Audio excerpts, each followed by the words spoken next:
belakang tadi yang tumbuhnya di air, di lumpur, itu dinamakan kangkung air. Nah, di kangkung ada dua. Yang kita lihat sekarang ini tumbuhnya di darat, tidak ada air. Jadi yang di darat ini tidak ada air. Kangkung yang tumbuh di darat tidak ada air itu dinamakan kangkung darat. Bedanya kalau kangkung air itu dipanen dengan cara dipetik, jadi dipotong. Sedangkan kangkung darat, nah itu kita lihat ini Bu Taninya sedang panen. Kangkung darat itu dipanen dengan cara dicabut. Jadi dengan cara dicabut.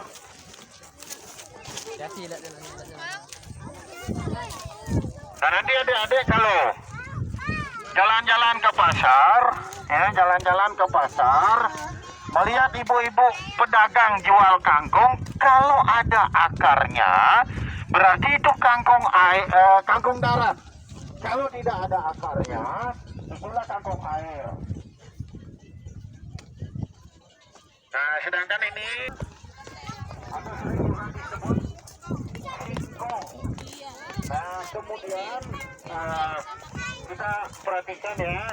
Nah, ini ada tanaman-tanaman kecil yang diikat. Inilah bibit padi yang nanti akan ditanam di sini.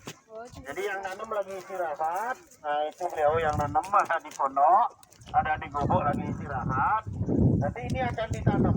Dan di pertanian kami di sini, bibit padi yang seperti ini yang siap untuk ditanam boleh. Nah, ini dia. Ayo foto sini, foto sini.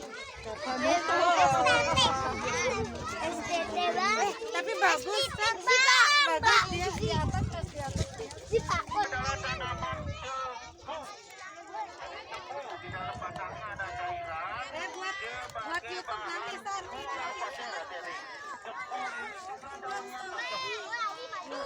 Bang, kena dagang muso. Mondrak tanah.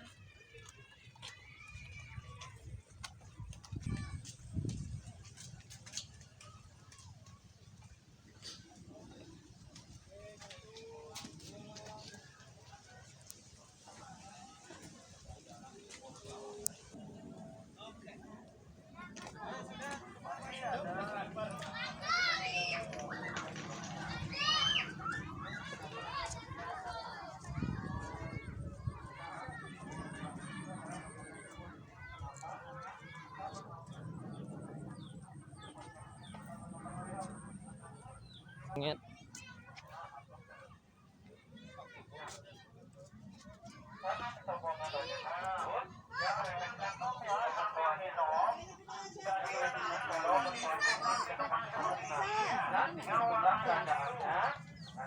Akan diuntuk oleh segerombolan semut. Karena itu terjadi, memang kerajaannya memang runtuh karena semut. Kenapa di sini merupakan ada wilayah dari kerajaannya itu. Ya, selanjutnya kita akan ke kandang kelinci.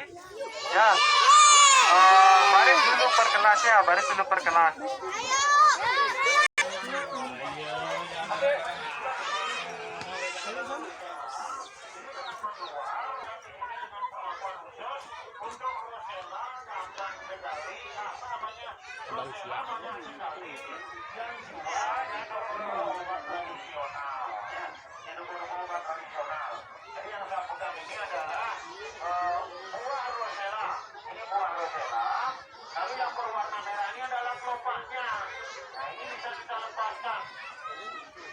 Ini bisa diawetkan dengan jalan mengeringkan di bawah terik matahari langsung.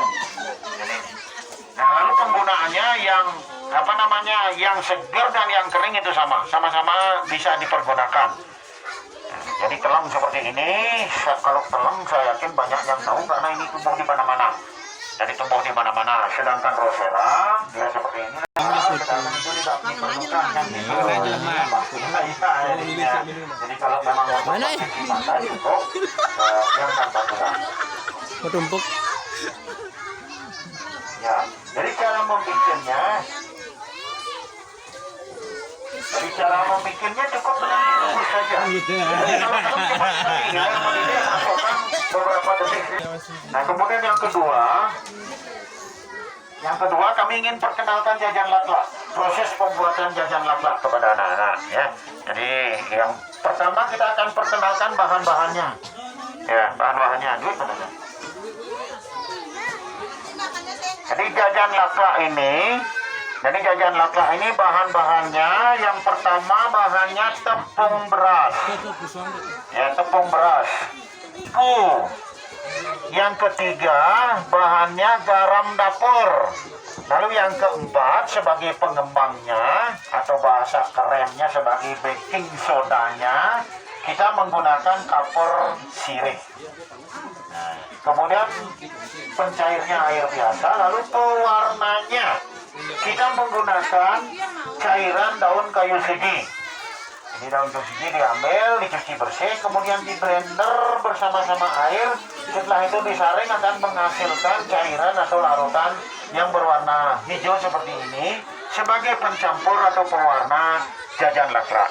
Nah, untuk membuat jajan laklak ada dua tahap. Yang pertama kita membuat adonan dulu. Jadi kita membuat adonan dulu. Cara membuat adonan, masukkan bahan-bahan yang diperlukan. Masukkan tepung beras secukupnya, kemudian masukkan tepung terigu. Lalu perbandingan tepung beras dan tepung terigu tidak boleh lebih daripada 1:2. Jadi tepung terigunya tidak boleh melebihi setengah daripada tepung beras. Jadi maksimal setengahnya. Jadi kalau tepung terigunya 1 kilo, tepung berasnya 1 kilo, tepung terigu setengahnya. Lalu masukkan garam dapur, kemudian tambahkan kapur sirih sebagai baking soda, lalu dicampur dulu dalam keadaan kering. Jadi dicampur dalam keadaan kering. Dicampur dulu ya dalam keadaan kering. Nah, kemudian setelah bercampur rata, campuran ini kita basahi dulu menggunakan air bersih. Jadi dibasahi dulu dia. Nah, basah biar rata dulu basahnya. Ditunjukin anak-anaknya ya. Nah, itu dibasahi dulu dia. Jadi kami ulangi, pertama masukkan tepung-tepung sama garam dan masukkan tepung terigu, tepung beras, garam dan kapur sirih. Kemudian setelah itu dicampur. Nah, setelah bercampur rata, dibasahi. Ya, dibasahi. Nah, setelah bagus basahnya, diwarnai sambil mengencerkan sesuai dengan kebutuhan. Jadi diwarnai sambil mengencerkan sesuai dengan kebutuhan. Nah, di sini perlu kami sampaikan kenapa harus dibasahi dulu. Itu untuk menghindari tidak sempurnanya adonan ini. Kalau langsung dibasahi sekaligus mencairkan, ya, kalau langsung diwarnai sekaligus mencairkan, dari kering langsung dengan menggunakan pewarna, itu nanti di adonan itu akan muncul butiran-butiran kecil, Ibu ya. Butiran-butiran kecil yang tepungnya masih kering. Oh, grindil. Ya, grindil. Kalau di Bali kami nyebutnya matan titiran. Jadi karena bola-bola kecil itu sebesar biji mata, burung titiran. Nah, grindil dia akan muncul seperti itu. Makanya dibasahi dulu. Jadi dibasahi dulu, baru diwarnai. Membasahi itu kalau kita membuat sedikit, diperkirakan sekali habis, itu bisa pakai air dingin seperti biasa, jadi air tawar. Tetapi kalau membuat banyak, nanti akan bertahan sampai sore supaya bertahan lama tidak basi. Membasah itu menggunakan air hangat-hangat kuku. Jadi sepanasnya berani ngambil. Pewarnanya memakai daun ini, jadi namanya daun kayu siji.